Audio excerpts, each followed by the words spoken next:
चलिए तो अब हम बनाते हैं क्वेश्चन नंबर 3 को। निम्नलिखित के सामने उसके उचित गुणों को लिखिए। तो इसको चलिए कॉपी पे बनाते हैं। आप भी अपने अपने कॉपी पे बनाइएगा। सबसे पहला नंबर मैंने क्वेश्चन उतार लिया है, यहाँ पे देखिए। तो यहाँ पे क्या क्वेश्चन नंबर 1 में क्या क्या कहा गया है, -25 को सबसे पहले 8 से गुना करेंगे और उसके बाद 25 को 2 से गुना करेंगे। ये सब पूरे क्वेश्चन में देखिए, इसके पहले सबसे पहले क्या करना है, 25 को 8 से गुना करना है, फिर 25 को 2 से गुना करना है। यहाँ पे भी 25 को 8 से और 25 को -25 को 2 से गुना करना है। तो ये कौन सा नियम हुआ, ये वितरण नियम हुआ। ये कौन सा नियम हुआ, ये वितरण नियम हुआ। तो यहाँ पे लिख लेंगे वितरण गुण या वितरण नियम, दोनों एक ही होता है। दूसरा नंबर क्वेश्चन क्या कह रहा है, -8 गुने 4 और बराबर में -4 गुने 8, दोनों सेम ही है, बस अलग उलट पलट दिया गया है। तो ये कौन सा नियम हुआ, गुणा का क्रम विनीय नियम, गुणा का क्रम विनीय नियम।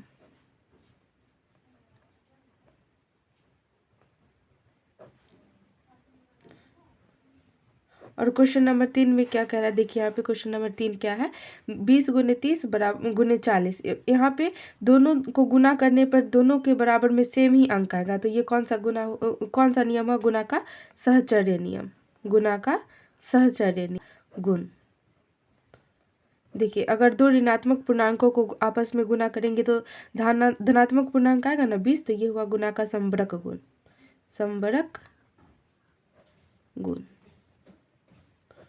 और -5 को 1 से गुना करेंगे तो -5 आएगा। तो ये हुआ गुना का तत्मशक गुण।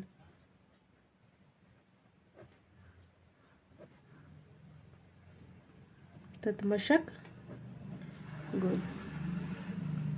तो देखिए आप बनाते हैं क्वेश्चन नंबर 4, सत्यापित करना है ये सभी क्वेश्चनों को। तो अब हम अपने कॉपी में सत्यापित करेंगे। देखिए आप, सबसे पहले हमने यहाँ पे क्वेश्चन उतार लिया। सबसे पहला नंबर क्वेश्चन क्या है, तो देखिए पहला नंबर क्वेश्चन क्या है, 42 गुने -5। तो सबसे पहले क्या करना है, -5 को ब्रैकेट से बाहर निकाल लेना है। तो 42 गुने -5 बराबर -5 गुने 42। तो 42 को 5 से गुना करेंगे तो कितना होगा, 42 को 5 से गुना करेंगे तो 5 दूना 10, 4 पंचे 20, 21। और यहाँ पे माइनस है तो -210 बराबर, यहाँ पे भी -210 है, 210 ही हुआ। और कि 42 को 5 से गुना करेंगे तो 210 ही ना होगा। तो ये क्या हो गया, सत्यापित हुआ, प्रूफ हो गया। तो क्वेश्चन नंबर 2 को देखते हैं। सबसे पहले क्या करना है, 25 गुने ये दोनों ब्रैकेट के अंदर जोड़ में है ना, तो दोनों को जोड़ेंगे 28 और 2 को जोड़ेंगे तो कितना होगा 30। तो इसको 30 करेंगे, उसके बाद 25 को 28 से जब गुना करेंगे ना तो 700 आएगा। और उसके बाद 25 को जब 2 से गुना करेंगे तो कितना होगा, 50 होगा। 25 25 क्या कितना होता है 75 और एक जीरो, 750 बराबर 750। दोनों तरफ सेम सेम सेम आ गया ना, बराबर के इस पर भी और बराबर के उस पर भी। तो ये क्या हुआ, सत्यापित हुआ। क्वेश्चन नंबर 3 की तरफ देखेंगे। क्वेश्चन नंबर 3 क्या कर रहा है, पहले ब्रैकेट में जो है ना उसको गुना करेंगे। तो 50 और 60 को गुना करेंगे तो कितना होगा, 3000 होगा, क्योंकि 6 पंचे 30 और 2 जीरो है तो 3000 गुने 70 बराबर 50 गुने 6 सती कितना होता है 42 और 2 ठो जीरो है तो 2 ठो जीरो और सतिया 21, 21,000 होगा। और यहाँ पे 42 पंचे कितना होता है 21, 2100। तो यहाँ पे 2 ठो जीरो और है तो 21,000 यहाँ पे भी आ गया, क्योंकि यहाँ पे देखिए दोनों तरफ सेम सेम आ गया ना, तो ये सत्यापित हुआ। 3 को देखिए, यहाँ पे -24 है तो -24 को बाहर निकाल देंगे। उसके बाद ये कितना हो जाएगा, 5 दूना 10 बराबर 24 पंचे कितना होता है, 24 पंचे -120 होगा गुने 2। यहाँ पे -24 को और 10 को गुना करेंगे तो कितना होगा, -240 हो जाएगा, क्योंकि ये माइनस में और ये प्लस में है। तो माइनस प्लस क्या होता है, माइनस ही होता है। और 12 दूना 24 -240, दोनों सेम सेम आ गया। तो ये सत्यापित हुआ। अब क्वेश्चन नंबर 5 की तरफ देखेंगे। नंबर क्वेश्चन में क्या कह रहा है, -1 से सभी को गुना करना है। तो 20 को -1 से गुना करेंगे तो कितना हो जाएगा, -20 हो जाएगा।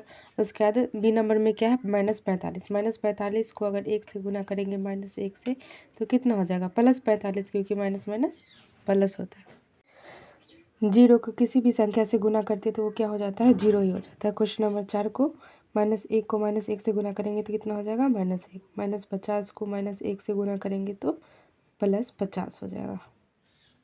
तो देखिए क्वेश्चन नंबर 6 क्या कह रहा है, -4 गुने 0 बराबर 0 के आधार पर सत्यापित कीजिए कि दो ऋण पूर्णांकों का गुणनफल धनात्मक पूर्णांक होता है। तो चलिए कॉपी पे इसको सत्यापित करते हैं।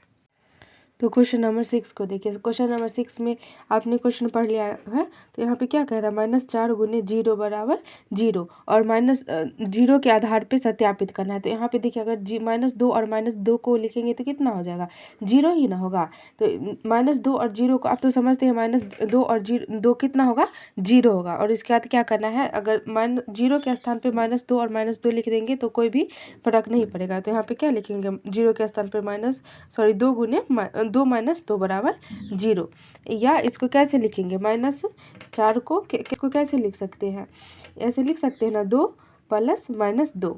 ये क्या है, ब्रैकेट के ये प्लस है, ये माइनस में है, तो प्लस माइनस क्या हो जाएगा, माइनस ही हो जाएगा, बराबर 0। -4, इसको सबसे पहले क्या करना है, इसे ब्रैकेट में रहता है तो क्या करते हैं, 4 को इससे गुना करेंगे, फिर इसको इससे गुना करेंगे। तो यहाँ पे कितना हो जाएगा, देखिए -4 गुने 2 प्लस -4 गुने -2 बराबर कितना होगा, 0। तो यहाँ पे कितना हो जाएगा, -8।